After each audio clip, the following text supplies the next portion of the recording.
Baik, Assalamualaikum warahmatullahi wabarakatuh.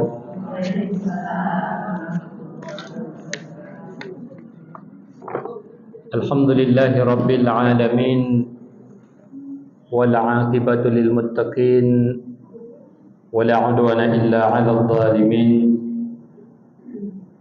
Asyhadu an la ilaha illallah wahdahu la syarika lah, wa asyhadu anna Muhammadan 'abduhu wa rasuluh. Allahumma salli wa sallim ala sayyidina Muhammad al-mab'us rahmatan lil alamin, basyiran wa nadhira wa da'iyan ila Allah bi ismihi wa sirajan munira. Allahumma la ilma lana illa ma 'allamtana innaka antal alimul hakim. Rabbi zidni ilma amma ba'd. Ibu-ibu yang dimuliakan oleh Allah Subhanahu wa taala, kita bersyukur kepada Allah yang sampai detik ini masih memberikan kesempatan dan peluang kepada kita. Peluang apa, Ibu? Peluang hidup. Apa peluang yang masih Allah berikan kepada kita? Peluang itu. Hari ini ada enggak sebahagian kampungnya dapat informasi inna lillahi wa inna ilaihi raji'un? Ada kan? Ada. Ya, ada. Hampir tiap hari ada saja kita dengar, baik di kampung kita maupun kampung tetangga, ataupun paling tidak di kecamatan kita ataupun di kabupaten kita. Kalau tidak di kabupaten, di Aceh, tiap hari ada enggak orang meninggal? Ada. Makanya kita ini patut bersyukur kepada Allah, karena Allah masih memberikan kepada kita kesempatan, masih memberikan kepada kita peluang. Setiap kita ini kesempatannya ada berapa kali, ibu-ibu? Setiap kita punya kesempatan berapa kali? Sekali ya? Ada yang punya kesempatan 2 kali? Tidak ada. Atau mungkin sudah ada yang pernah mati suri. Ataupun ada yang mungkin waktu di rumah sakit, di ruang ICU ya, ataupun CCU itu, tiba-tiba terhenti detak jantung. Begitu terhenti detak jantung, udah semua diproses, dimandikan, dikafani, disalatkan semua. Pas mau dibawa ke pemakaman, ternyata setelah dikebumikan kita hidup pula. Kira-kira ada enggak? Ada. Dan kalaupun ada yang seperti itu, dia akan meninggal di dalam kubur. Seharusnya tidak meninggal, tetapi karena sudah dikebumikan jadi meninggal. Karena pernah ada kawan saya, dia cerita, saya pernah terhenti detak jantung ketika di ruang itu, memang udah tidak kebaca lagi. Akhirnya semua dokter yang ada di situ disuruh keluar, masuk dokter lain yang senior. Entah apa dibuat sama dokter itu. Setelah setengah jam, tiba-tiba terbaca lagi.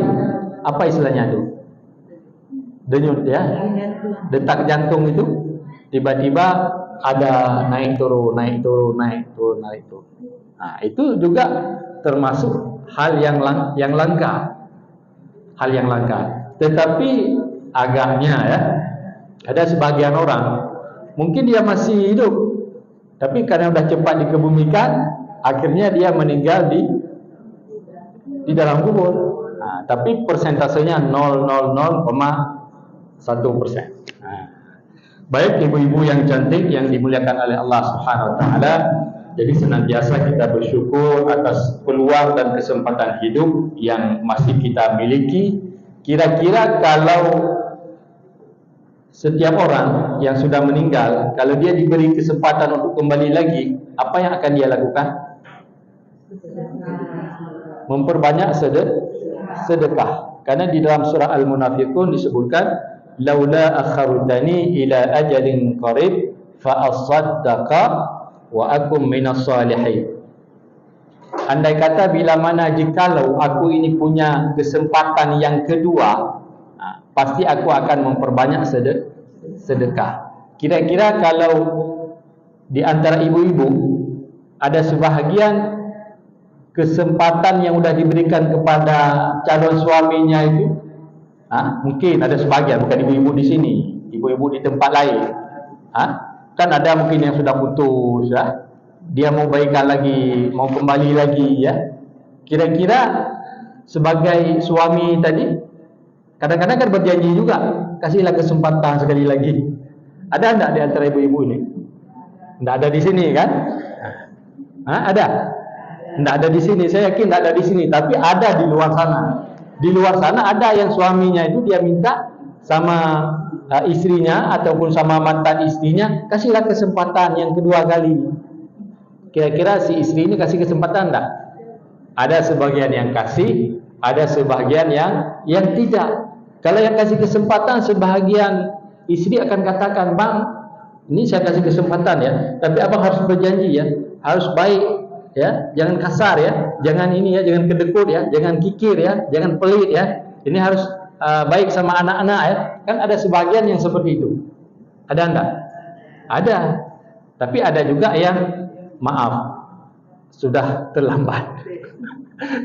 Sudah terlambat. Itu maaf, sudah aku tutup untuk dirimu. Tidak ada lagi ruang. Tidak ada lagi ruang di dalam diriku ini. Pokoknya apalah istilah-istilahnya terserah. Baik ibu-ibu yang dimuliakan oleh Allah, selawat yang beriring dengan salam kita doakan semoga Allah selalu mencurahkan kepada junjungan alam Nabi besar Muhammad sallallahu alaihi wasallam. Seharusnya kaum ibu-ibu ini harus paling banyak berterima kasih dan paling banyak berselawat kepada baginda Rasulullah. Kenapa ibu-ibu? Karena kalau sekiranya tidak adanya Nabi Muhammad, kira-kira ibu-ibu akan seperti kondisi hari ini tidak? Tidak, tahu ya? Tahu. Kira-kira akan seperti apa kondisi ibu-ibu? Akan seperti apa? Kalau sekiranya tidak ada Nabi Muhammad, ibu-ibu ini akan seperti apa? Begitu lahir dikubur. Ya, ada sebagian yang begitu lahir ya dikubur balik. Kenapa? Karena menjadi aib. Maka bersyukur dengan kehadiran Nabi Muhammad, dengan kelahiran Nabi Muhammad sallallahu alaihi wasallam, maka ibu-ibu sekarang ini punya eksistensi ya, punya posisi, punya kedudukan. Bahkan kalau dulu itu diwarisi, kalau sekarang ada hak terhadap harta warisan. Kalau dulu di masa jahiliyah, begitu meninggal suami, maka ibu ini akan diwarisi sama anaknya, kayak sistem kerajaan. Kalau sistem kerajaan, kalau ketika si ayah ini meninggal, siapa yang mewarisi tahta kerajaan? Anak kan? Yang mewarisi tahta kerajaan anak. Di masa jahiliyah ya seperti itu. Ketika suami meninggal, maka ibunya itu diwarisi sama siapa? Langsung diwarisi sama anak. Itu dulu. Maka bersyukur ya. Baik ibu-ibu yang dimuliakan oleh Allah Subhanahu wa taala, sebetulnya pada hari ini judul yang diberikan sama Bu Ima ya, sama Dr. Ima ini kayaknya susah sekali. Lelaki adalah pemimpin bagi perempuan. Jadi kajian dalam ranah publik dan domestik. Ini tafsir ayat 34 surah An-Nisa. Ibu paham judulnya?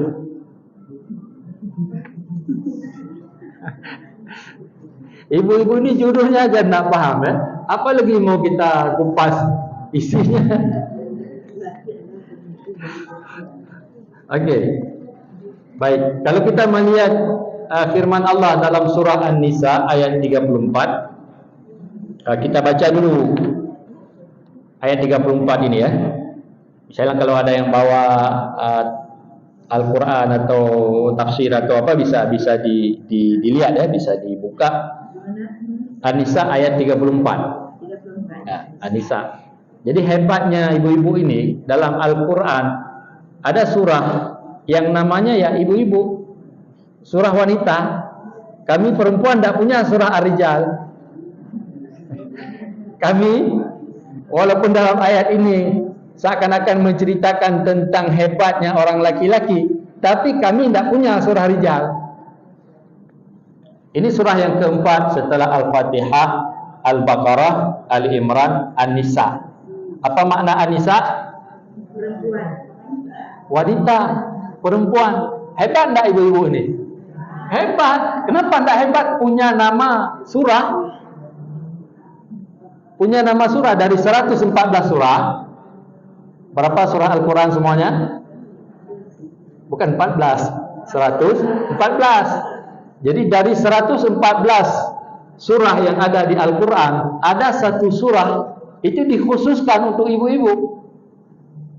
Nama surah tersebut surah An-Nisa, surah wanita, surah ibu-ibu.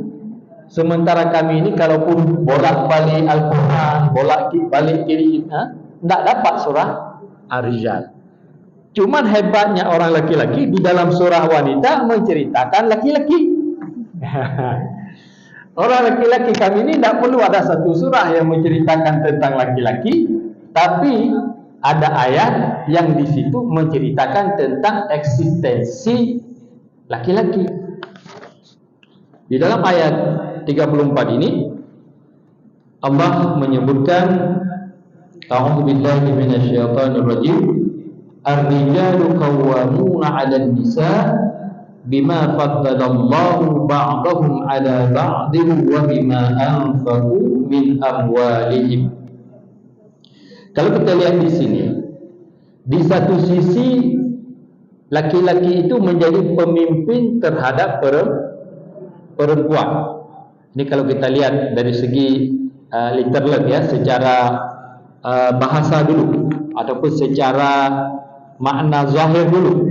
Jadi ar-rijalu qawwamuna 'alan nisa, bahwa kaum laki-laki adalah pemimpin bagi kaum wanita.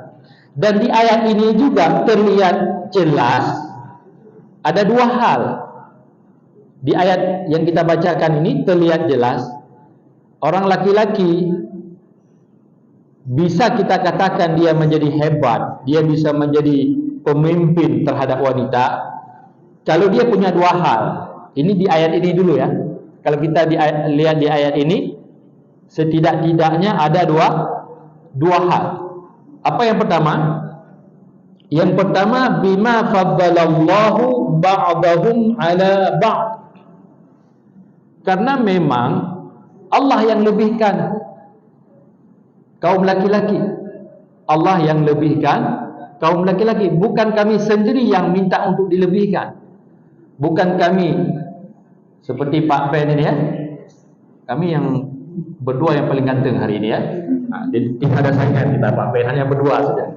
Jadi kami ini tidak minta untuk dilebihkan, tetapi Allah menyebutkan bima faddalallahu ba'dahum 'ala ba'd. Dari penciptaan itu berbeda antara laki-laki dan wanita. Karena dari segi fisik, yang pertama dari segi fisik. Kira-kira ibu-ibu ini mengakui tidak bahwa fisik orang laki-laki itu lebih apa istilahnya ya, lebih kuat ataupun lebih keras dibandingkan dengan fisik wanita? Kira-kira ibu-ibu akui atau tidak? Akui. Kenapa? Memang dalam ayat menyebutkan seperti itu. Ketika diciptakan, kaum laki-laki ini sudah dipersiapkan untuk berbagai macam persoalan, berbagai macam rintangan, berbagai macam problematika. Makanya harus dibarengi dengan fisik yang kuat. Kira-kira Nabi dan Rasul yang diutus itu punya persoalan tidak? Punya.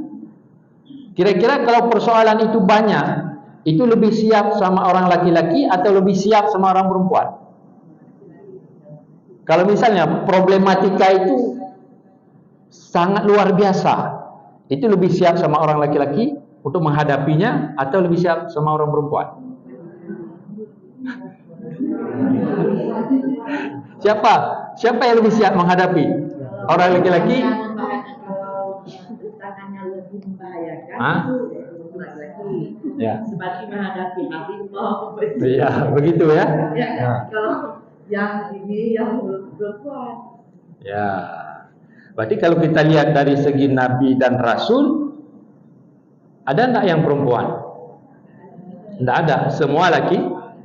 Yang wajib kita imani ada 20 25 nabi dan rasul yang wajib kita imani. Sementara kalau yang lain yang tidak wajib kita imani ada 124.000.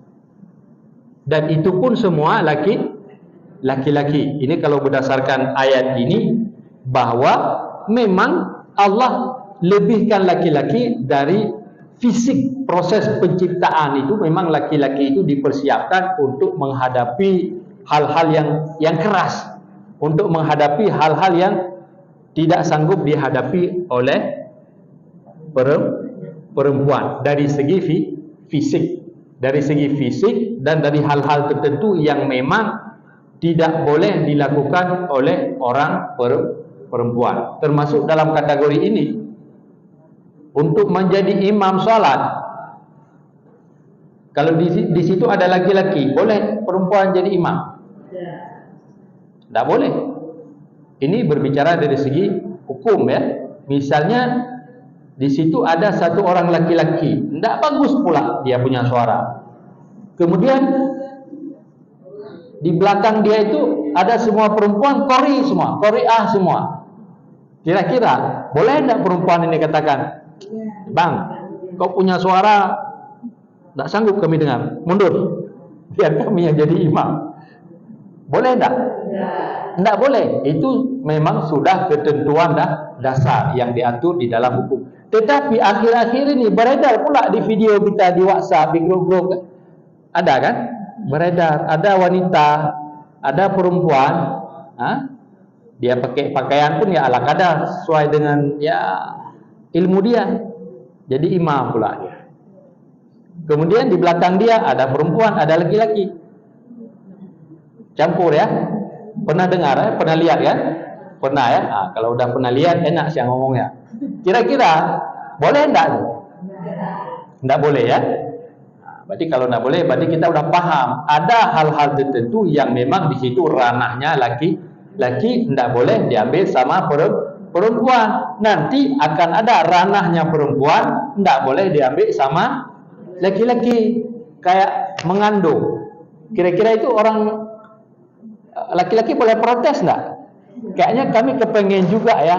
Kan anak kami sendiri, kami ingin juga mengandung untuk anak sendiri, ingin merasakan bagaimana 9 bulan itu bawa-bawa. Kira-kira ada orang lagi yang kepengen seperti itu? Kalau ada kan luar biasa. Ya udahlah, abang aja yang mengandung, abang aja yang bawa 9 bulan.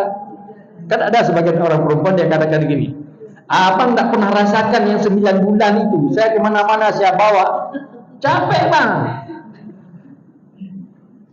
Saya yakin ada sebagian dari ibu-ibu, ada yang katakan seperti itu. Abang tak rasakan 9 bulan bang. Saya tak bebas 9 bulan. Saya bawa dia kemana-mana. Saya tidur tu saya bawa dia pergi kemana.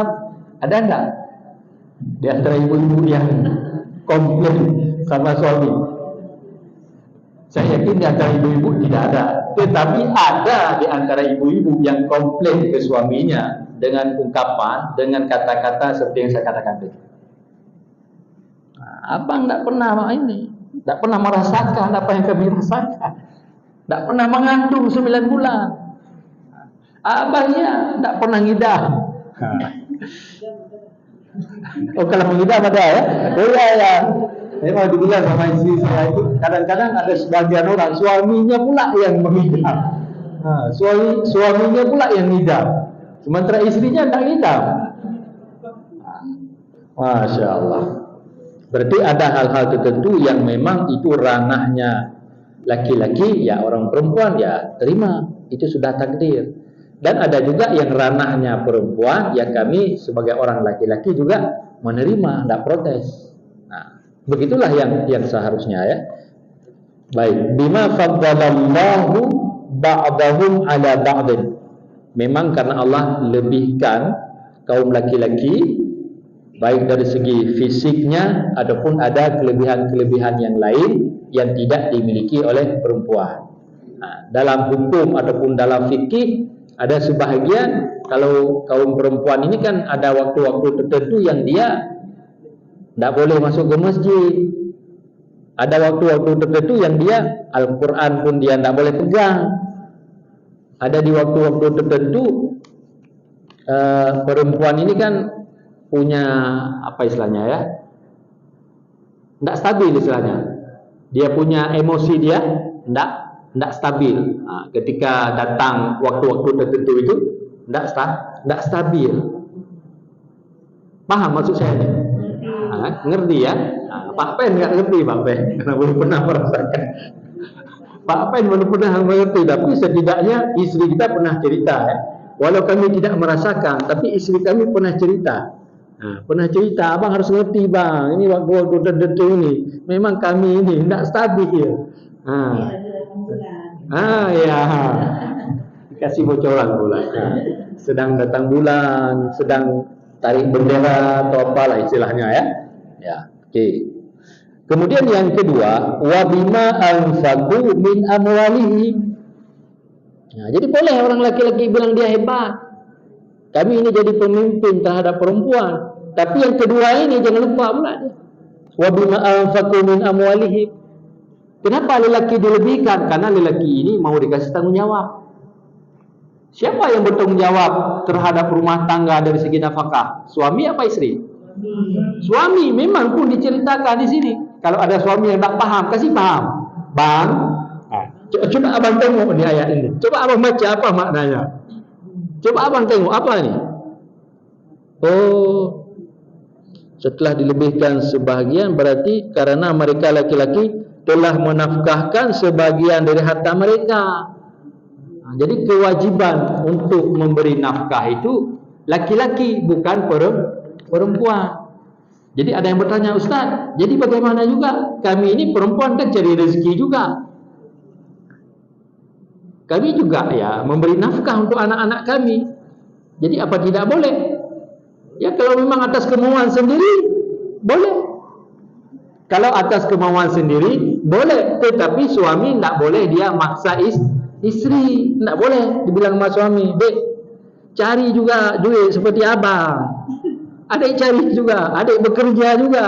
Seperti abang pergi bekerja, adik pergi juga cari. Ini suami bertanggung jawab atau tidak? Tidak. Istri kalau bekerja itu atas pilihan dia sendiri. Jadi ibu-ibu ini mau jadi ibu-ibu pejabat, mau jadi camat, mau jadi apa, atas pilihan ibu-ibu, bukan atas perintah suami, bukan atas suruhan suami. Jadi ibu-ibu kalau dapat gaji banyak pun, misalnya 10 juta, tidak kasih ke suami pun tidak apa-apa. Karena kewajiban untuk bertanggung jawab terhadap nafkah tadi siapa? Suami. Jadi misalnya kalau ibu-ibu mau bekerja, duit mau dipakai sendiri, mau beli jilbab, mau beli make up, mau beli tas branded, entah apa, ya silakan. Silakan. Berarti ibu-ibu ini bekerja berarti pilihan. Ibu-ibu harus paham dulu nih. Ibu-ibu bekerja berarti atas pilihan ibu-ibu sendiri. Tapi baiknya, bagusnya, kalau misalnya sebelum ibu-ibu menikah dengan suami memang sudah bekerja, informasikan, bang, ini abang kalau cinta sama saya, abang perlu tahu, saya ini bekerja di sini, ini. Nanti jangan pula nanti setelah kita jadian, setelah kita nikah, nanti abang tidak mengizinkan saya bekerja. Dikasih tahu, karena ada sebahagian. Boleh jadi suaminya kepengen istrinya itu, ya apa istilahnya, tidak kepengen bekerja. Mungkin ada sebagian suami, dia tidak kepengen istrinya bekerja, karena dia mau membuktikan bahwa dia sebagai suami bertanggung jawab penuh terhadap nafkah keluarga. Kalau ada suami seperti itu, bagus nak? Bagus juga. Jangan bilang mantap bagus lah Ustaz, kami kepengen juga cari kerja biar bisa jumpa sama orang-orang. Kalau cuma di rumah kan kami tak bisa jumpa sama orang-orang. Bagus. Cuman perlu dikomunikasikan, perlu didiskusikan, perlu dimusyawarahkan. Itu yang sudah bekerja. Kalau misalnya pada saat dia berkeluarga, menikah, dia belum bekerja, tiba-tiba datang offer, datang tawaran, jangan pula dia sembunyikan sama suami. Ini saya mau bekerja, tapi jangan kasih tahu sama suami saya ya. Ada enggak orang seperti itu? Ada, bukan tidak ada. Dia tak kepengen suami dia tahu di mana dia bekerja. Kan hebat. Hebat punya istri. Dia tak kepengen suami dia tahu di mana dia bekerja. Hebat tak hebat? Hebat menurut dia. Makanya kalau setelah berkeluarga tiba-tiba dapat offer, dapat tawaran bekerja, komunikasikan dulu dengan suami. Jangan pula nanti dapat kerja hilang suami. Dapat kerja hilang suami. Atau memang udah kepingin seperti itu? Kalau memang udah kepingin ya ada masalah. Oke, jadi wa bima anfaqu min amwalihim. Jadi tanggung jawab untuk memberi nafkah terhadap keluarga itu adalah tanggung jawab suami. Kalau istri juga mau bekerja itu atas izin suami. Dan apapun yang dihasilkan oleh istri ketika dia bekerja, tidak ada hak suami di situ. Tidak ada hak suami di situ. Nah, tapi kalau ibu-ibu mau kasih, ya kalau mau diterima, ya boleh. Kalau misalnya dibilang sama suami, "Dek, enggak usah, duit yang adik dapat itu untuk kebutuhan adik sendiri. Nah, mau pakai di mana ya terserah. Untuk kebutuhan rumah tangga, ini saya yang cover semua." Nah, tapi kalau misalnya sudah didiskusikan, "Bang, kayaknya kita bang dengan penghasilan abang tak cukup bang. Kayaknya abang izinkanlah adik itu bekerja." Ya udah kalau memang, tapi bukan saya paksakan ya adik untuk bekerja. Karena suami tak boleh paksakan istri bekerja. Tak boleh. Nah, makanya saya bacakan ayat ini berulang-ulang supaya jangan ada suami yang paksakan istri bekerja. Supaya tidak ada suami yang paksakan istri untuk bekerja. Wa bima anfaqu min amwalihi. Baik. Okeylah, anggap saja istri juga bekerja karena dia kepengen untuk bekerja biar tiap bulan ada gajian. Tapi dalam konteks lanjutan dari ayat ini, fasalihatu qanitatun hafizatun lil ghaibi bima hafizallah, ini jangan dilupakan. Artinya kalau si perempuan ini, si istri, dia bisa mempertahankan eksistensinya sebagai as-salihat, sebagai wanita salihah, itu lebih bagus. Ya. Kemudian qanitat, oleh kerana Allah telah memelihara mereka. Kemudian wanita-wanita yang itu yang lanjutannya ya, tapi yang sebelumnya, maka wanita yang soleh, kemudian yang taat kepada Allah, lagi memelihara diri ketika suaminya tidak ada. Fasalihatu qanitatun hafizatun lil ghaibi bima hafizallah. Ada 3 ciri wanita yang disebutkan di dalam ayat ini. As-salihat. As-salihat ini jadi soleh. Apa tanggungjawab perempuan as-salihat? Tanggungjawab dia memastikan anak-anak itu beres. Beres dari segi pendidikan dan beres juga dari segi apa istilahnya ya, akhlak anak. Kemudian bagaimana apa istilahnya anak ini menjadi anak yang berguna. Kalau disebutkan di dalam surah An-Nisa ayat 9 misalnya, ketika wal yakhshal ladina law taraku min khalfihim dzurriyyatan dhi'afan khafu 'alaihim falyattaqullaha wa yaqulu qawlan sadida. Berarti anak-anak ini yang siap ketika nanti kita tidak ada. Anak ini tahu. Dia tahu pendidikan, dia tahu akidahnya, tahu berarti pada saat orang tua saya ada, saya sembah Allah. Ketika orang tua saya tidak ada, nanti saya juga akan tetap saya sembah Allah. Nah, itu maksudnya. Kalau misalnya kita sudah bisa pastikan anak-anak kita yang kita tinggalkan setelah kita berpulang nanti dia sudah beres, berarti lepas kewajiban kita. Karena ini yang banyak yang dilupakan oleh ibu-ibu atau oleh seorang wanita. Kita mau jadi wanita karir, silakan. Tapi ada kewajiban yang tidak boleh dilupakan. Nah, itu maksud saya. Mau jadi wanita karir, silakan. Karena ada emansipasi wanita kan, gendernya silakan. Tapi ada kewajiban utama. Apa kewajiban utama bagi ibu-ibu? memastikan bagaimana anak-anak tahu orang tuanya. Karena sekarang banyak anak-anak yang tidak tahu orang tuanya. Maksud tidak tahu orang tuanya sebagaimana hak dan kewajibannya, ketaatan kepatuhan. Makanya kalau Imam Syafi'i, ada dua syair Imam Syafi'i. Saya sebutkan syair dari Imam Syafi'i ini. Kenapa sering saya sebutkan? Karena kita ini sering kita lupakan fungsi wanita. Yang pertama, al-ummu madrasatun. Idza a'adatta sya'ban taibal a'raq. Jadi fungsi ibu yang pertama apa? Fungsi madrasah. Berfungsi sebagai sekolah. Jadi pada hakikatnya yang memastikan pendidikan terhadap anak-anak itu apakah sekolahnya atau kita sebagai ibu di rumah. Kalau berdasarkan syair Imam Syafi'i, al-ummu madrasatun. Siapa yang harus memastikan anak kita ini pendidikannya? Si ibu. Satu lagi syairnya, al-ummu ustazatun asatizatil ula syaghalat ma'athiruhum madal afaq. Imam Syafi'i mengibaratkan apa? Ibu ini seperti apa? Guru yang pertama, first teacher. Asatizatil ula, guru yang pertama bagi anak. Sekarang ini fungsi ini masih berfungsi dengan baik atau tidak? Masih ya?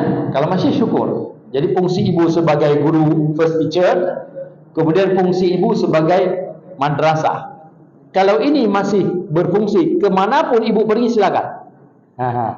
Kemanapun ibu pergi silakan. Apapun profesi ibu, tidak ada masalah. Kalau fungsi dua ini masih sanggup kita memprioritaskan pendidikan untuk anak kita, kita sendiri yang mengajar dia. Kita sendiri yang mengajar. Karena sayang, ada sebahagian, karena memang ada suami sukses, istri juga sukses, tapi dia tidak mewarisi kesuksesan terhadap anak. Ada sebagian orang, suami ini punya jabatan luar biasa, istri pun punya jabatan luar biasa. Yang kita sayangkan apa? Pendidikan anak diserahkan kepada pembantu. Pendidikan anak diserahkan kepada pembantu. Ada enggak ibu-ibu? Pernah kita lihat ya? Banyak sekali. Kira-kira masa depan anak ini akan bagus tidak? Tidak. Kenapa kita yang sekarang ini bisa berhasil seperti ini? Karena keberhasilan orang tua kita dulu. Jadi ibu-ibu jangan bangga bukan karena ibu-ibu berhasil sekarang karena memang dari diri ibu-ibu. Tidak. Karena keberhasilan mama kita dulu. Keberhasilan siapa? Keberhasilan mama kita. Makanya dulu itu pada saat kita di Nina Bobokan, pada saat kita di ini kan ada apa istilahnya ya, lantunan-lantunan nasyid, ratib, entah apa, ada harapan-harapan, ada doa-doa.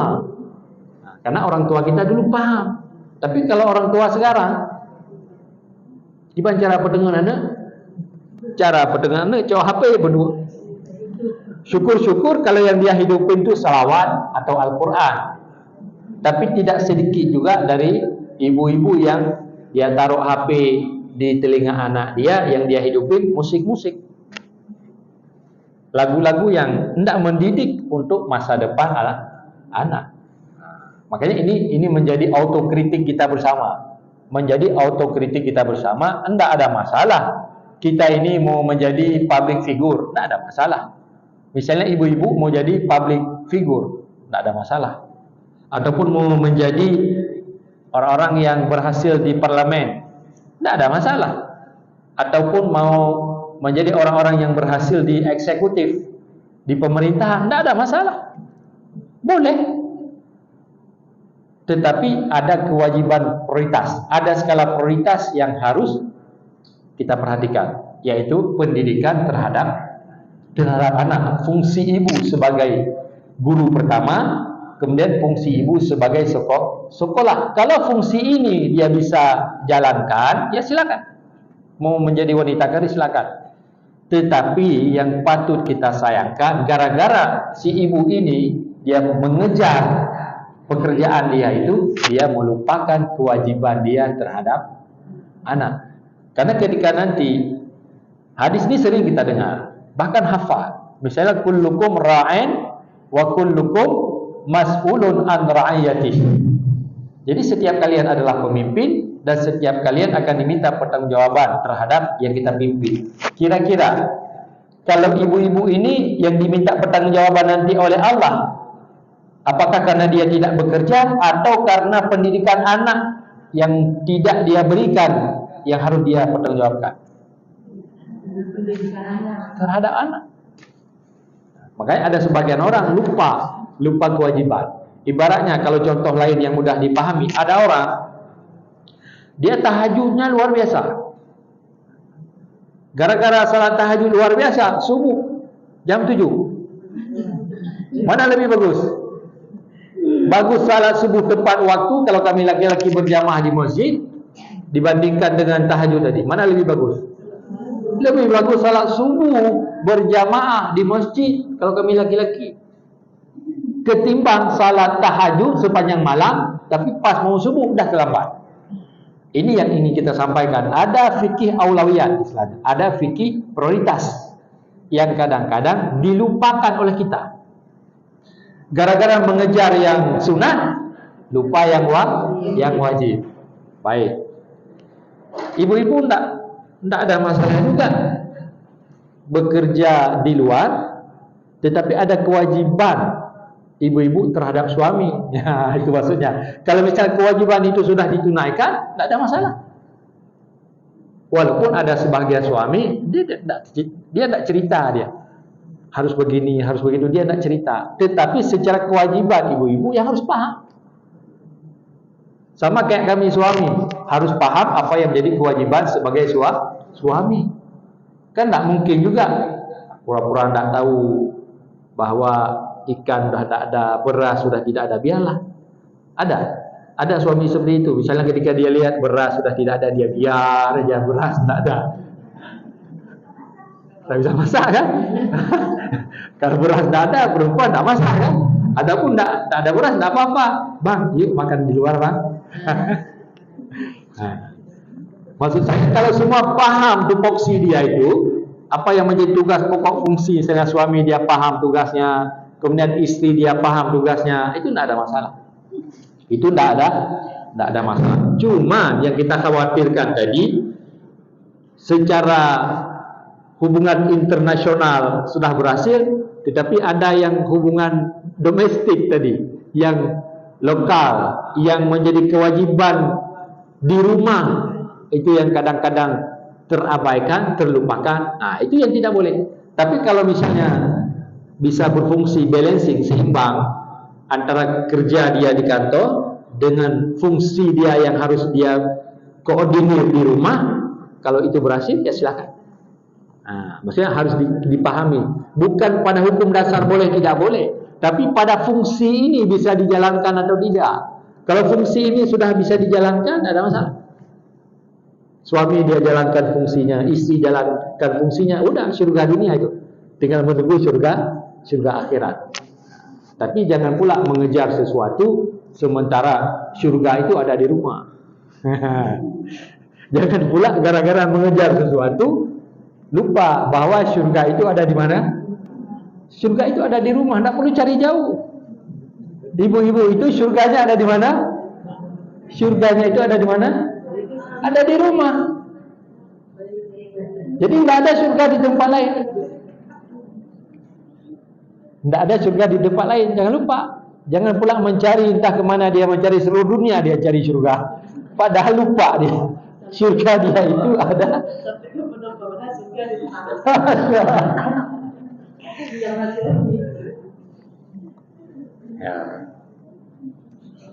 Ya itu sekedar untuk baik.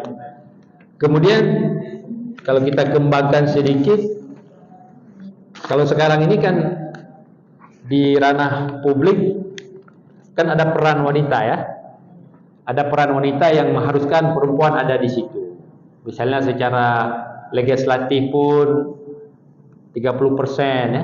Berapa persen Bu Ima? 30% ya, lebih kurang ya. 30% ada keterlibatan kaum ibu di situ. Jadi misalnya kalau orang laki-laki ini ngotot, tidak usah ada ibu-ibu di situ, biar kami laki-laki aja semua. Tidak boleh. Jadi harus ada juga keterwakilan dari ibu-ibu. Kalau di kalau di eksekutif itu terserah kemampuan masing-masing. Tetapi di parlemen itu ada kuota istilahnya. Ada 30% yang itu bisa diisi oleh kaum ibu-ibu. Misalnya ibu-ibu punya kemampuan untuk ke depan maju, baik mau maju DPRK, mau maju DPRA, DPR RI. Tapi jarang saya baca nama yang ada ibu-ibu yang maju DPD. Ada yang DPD dari ibu-ibu yang maju? Ada Bu Emma? Satu orang ya? Ibu Eliza ya? Ya. Berarti itu peluang itu. Banyak peluang itu. Banyak peluang ya. Artinya apa? Itu ada peluang. Peluang yang diberikan, kalau mau ngambil silakan. Cuman jangan lupa tadi, harus minta izin suami. Kalau suami yang mengizinkan silakan. Kemudian nanti jangan pula ketika dia sudah dipilih, awalnya kan kelihatan, menurut istri dia kelihatan suami dia hebat awalnya. Ketika dia belum terpilih jadi DPD atau DPR RI atau apapun namanya, bagi dia suami dia hebat. Tapi pada saat dia udah dipilih jadi DPR RI misalnya, dapil 1 dari Aceh, udah pula berubah dia. Bang, saya punya jam ini padat kali Bang. Istilahnya waktu mau rapat, mau ini kan, sehingga tidak punya lagi waktu untuk suami. Bagaimana itu? Tiba-tiba tidak punya lagi waktu untuk suami. Hebat kan? Hebat. Makanya hati-hati. Kalau ibu-ibu ini apa istilahnya ya? Kalau kita kembalikan tadi surga ada di rumah, tidak perlu cari jauh-jauh ya. Tapi kalau memang udah ada restu dari suami ya silakan. Kalau memang sudah ada restu dari suami mau maju silakan. Tetapi jangan pula ketika dia sudah menjadi orang yang dianggap penting sama orang lain, tapi dia tetap sebagai istri kepada suami ya. Jangan pula dia berkata gini, Bang, saya ini kan udah jadi DPR RI, abang kan cuman sopir, misalnya. Kan ada dia kan orang penting, dipakai sopirnya suami dia, ada enggak? Ada. Jadi jangan beranggapan gini, abang kan sopir saya, kan saya yang hebat ini, kan saya yang kasih gaji untuk abang. Enggak boleh. Walaupun istilahnya saya sebagai sopir, tapi pada hakikatnya yang punya mobil itu saya. Misalnya kalau si sopir itu suaminya tahu cara jawab, kamu boleh jadi sopir, istilahnya, kamu boleh angkat saya sebagai sopir dan ini mobil kamu. Misalnya, tetapi yang punya mobil itu pada hakikatnya saya. Kalau suami tahu, dia punya legalitas, dia punya istilahnya, punya permit, dia punya SIM yang tidak dimiliki oleh wanita. Ini yang harus dipahami oleh wanita. Kalau wanita paham hal-hal yang seperti ini, kemanapun dia pergi ya silakan. Tapi jangan pula ibarat orang, ini ada sungai, setelah dia pergi, dia melintas di sungai ke sana, lupa bahwa tadi dia melewati sungai. Jadi dalam bahasa Aceh, anu dilingkir keruang, katua bawa bunuh pernah dilingkir keruang. Ada juga, ini cerita pengalaman. Awalnya si wanita ini tidak hebat. Akhirnya disekolahkan sama suaminya. Sekolahkan S2. disekolahkan doktor bahkan lagi, tinggi kan. Sementara suami dia S1 pun tidak ada. Ada suami dia S1 pun tidak ada. Setelah si wanita ini selesai S3, kemudian punya kedudukan, punya jabatan yang tinggi, ditinggalin pula suami. Ada enggak? Ada. Ada, bukan tidak ada. Ada. Nah, jadi yang ingin kita pahami hari ini apa? Bukan sekedar kita pahami bahwa wanita ini diberi hak yang sama juga, dia bisa bekerja sebagaimana laki-laki, tetapi ada kewajiban yang tidak boleh dilupakan. Itu kembali kepada pasal 1 tadi. Ada kewajiban-kewajiban yang tidak boleh dilupakan. Baik, ibu-ibu yang dimuliakan oleh Allah Subhanahu wa taala, Islam telah memberikan hak kepada perempuan seperti yang diberikan Islam kepada laki-laki. Jadi ada hak juga yang diberikan yang sama.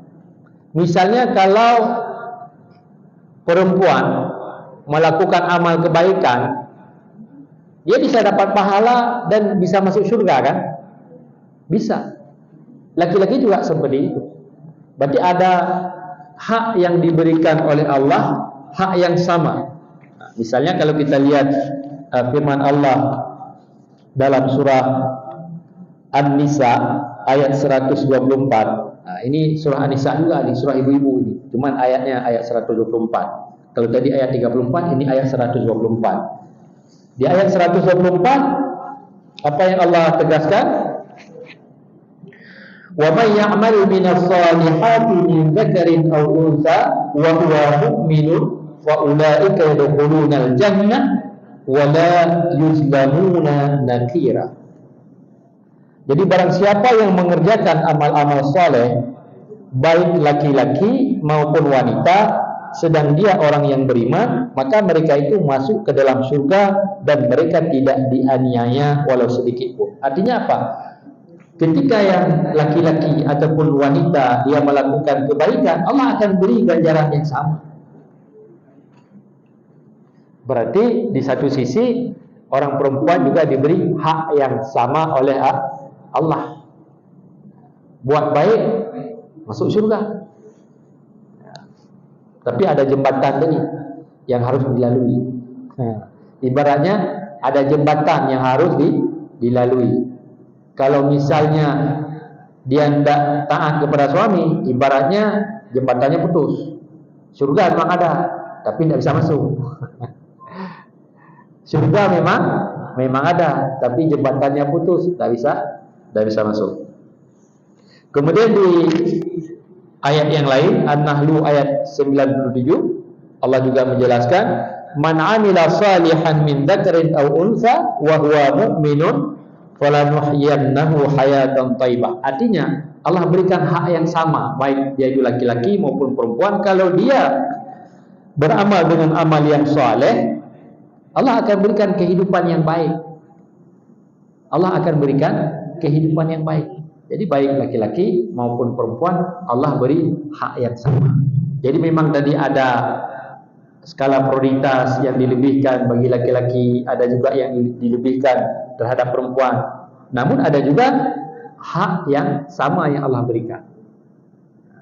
Jadi ada yang sama. Dalam beribadah ini, kalau laki-laki beribadah dapat pahala, kalau orang perempuan beribadah juga dapat pahala. Itu memang Allah berikan. Kemudian ada satu pertanyaan, Ustaz, kan ada hadis itu yang menyatakan bagaimana kalau suatu negara itu disebutkan dia tidak akan berhasil negara tersebut kalau dipimpin oleh wanita. Pernah dengar hadisnya kan? Misalnya la yufliha qaumun walau amrahum imra'atan. Jadi tidak akan sukses suatu kaum jika urusan mereka itu dikuasai oleh perempuan. Hadis riwayat Al-Bukhari, An-Nasa'i dan At-Tirmizi. Jadi kita perlu pahami juga bahwa hadis ini apa kaitannya.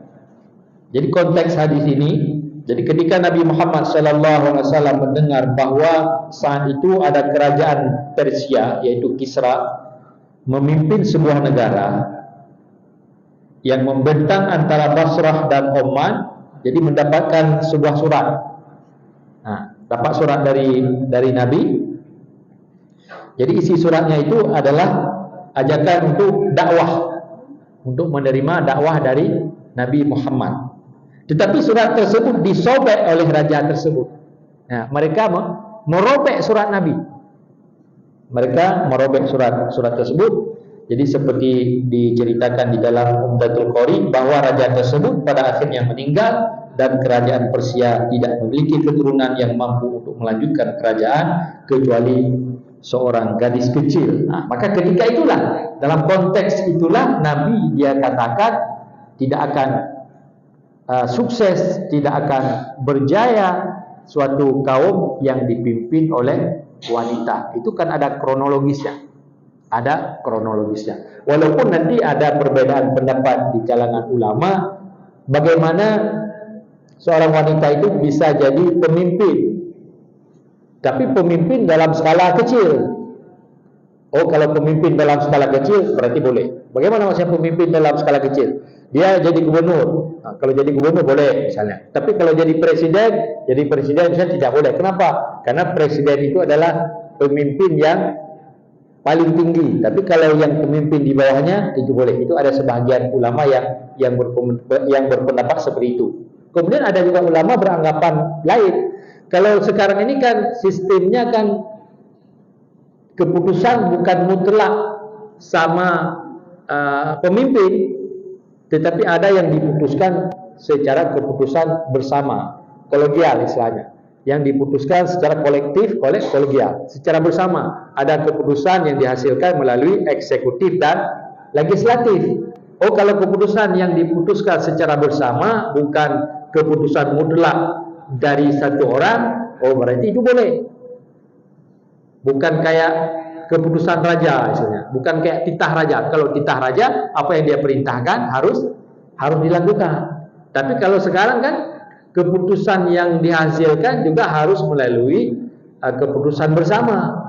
Ada eksekutif, ada legislatif. Kalau di ibarat negara kita ada keputusan yang melalui keputusan bersama, melalui keputusan DPR RI yang dihasilkan dari keputusan Dewan. Ada kesepakatan. Artinya kan tidak mutlak sendiri. Kalau tidak mutlak sendiri yang seperti itu, ulama membolehkan. Membolehkan. Yang tidak boleh apa? Kalau keputusan mutlak itu ada pada pemimpin satu-satunya.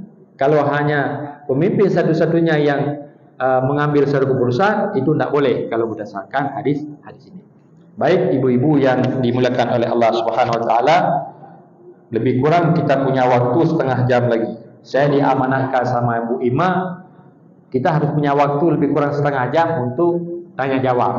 Nah, karena saya melihat ibu-ibu ini semakin mau dekati jam 4 semakin serius saya lihat. Semakin serius apa? Ibarat kami yang laki-laki kalau waktu hari Jumat, kalau lihat laki-laki waktu hari Jumat itu serius sekali dia dengar khutbahnya, sampai itu tanda serius sekali. Sampai tak tahu lagi apa yang disampaikan oleh khatib. Jadi saking seriusnya, tak tahu apa yang khatib sampaikan atas khutbah. Tapi saya yakin ibu-ibu ini masih tahu ya apa yang saya sampaikan tadi ya. Masih tahu ya? Tak tahu ini. Tapi saya masih kelihatan gantung ya. Tak, maksudnya masih terlihat gantung ya. Itu yang paling penting. Jangan pula nanti siapa yang di depan atau tak kelihatan lagi. Mana kelihatan sudah dibawa mimpi. Okey. Jadi apapun ini kita review sedikit. Apapun profesi ibu-ibu ini, ya silakan, tak ada masalah. Yang penting ada ketentuan, syarat dan ketentuan berlaku. Apa syarat dan ketentuan tersebut? Kalau ibu-ibu itu masih punya suami, berarti ya otomatis syurganya itu ada di rumah, bukan di kantor. Surga tetap ada di rumah. Baik-baik sama suami, mau pergi kemanapun yang penting diizini sama suami, ada restu suami, tak masalah. Mau pergi kemanapun yang penting suami restu. Yang penting suami izin. Nah, bisa dikomunikasikan, itu yang paling penting. Jadi masalahnya wanita mau jadi pemimpin, baik pemimpin yang skala besar, yang penting urusan domestiknya beres. Yang penting urusan anak-anak beres. Jangan hanya urusan anak-anak dikasih ke pembantu, tidak beres. Karena itu menyangkut masa depan. Ketika menyesal nanti buat apa? Karena ada satu cerita yang ibu-ibu juga sudah tahu, tapi kita review. Ketika anak-anak itu membesar sama pembantu ini selalu dia kasih HP. Kalau dia mau tidur dia kasih HP, nangis pun dia kasih HP. Baru ketahuan pada saat anak ini mau diantar ke sekolah, masuk sekolah. Pada saat masuk sekolah baru ketahuan sama orang tuanya, ternyata selama ini anaknya itu tumbuh membesar dengan HP. Anak ini tidak mau sekolah. Anak ini tidak mau masuk sekolah. Dan pertumbuhan motorik otaknya lambat. Gara-gara HP. Pada saat itu baru sadar si ibu ini, ternyata selama ini saya salah. Saya percayakan sepenuhnya kepada pembantu. Memang anak tidak nangis karena dia sudah merasa nyaman dengan handphone, dan orang tuanya pun menganggap anak dia oke-oke saja. Baru ketahuan anak dia tidak oke pada saat mau dimasukkan ke sekolah. Anaknya tidak mau masuk sekolah. Anaknya yang dia minta apa? HP, terus dengan HP, terus dengan HP. Nasi sudah jadi bubur. Jadi tidak ada gunanya menangisi nasi yang sudah jadi bubur. Ya, itu sekedar mereview kembali apa yang terjadi. Jangan sampai pula nanti kita menyesal karena kesempatan hanya ada satu kali. Terima kasih.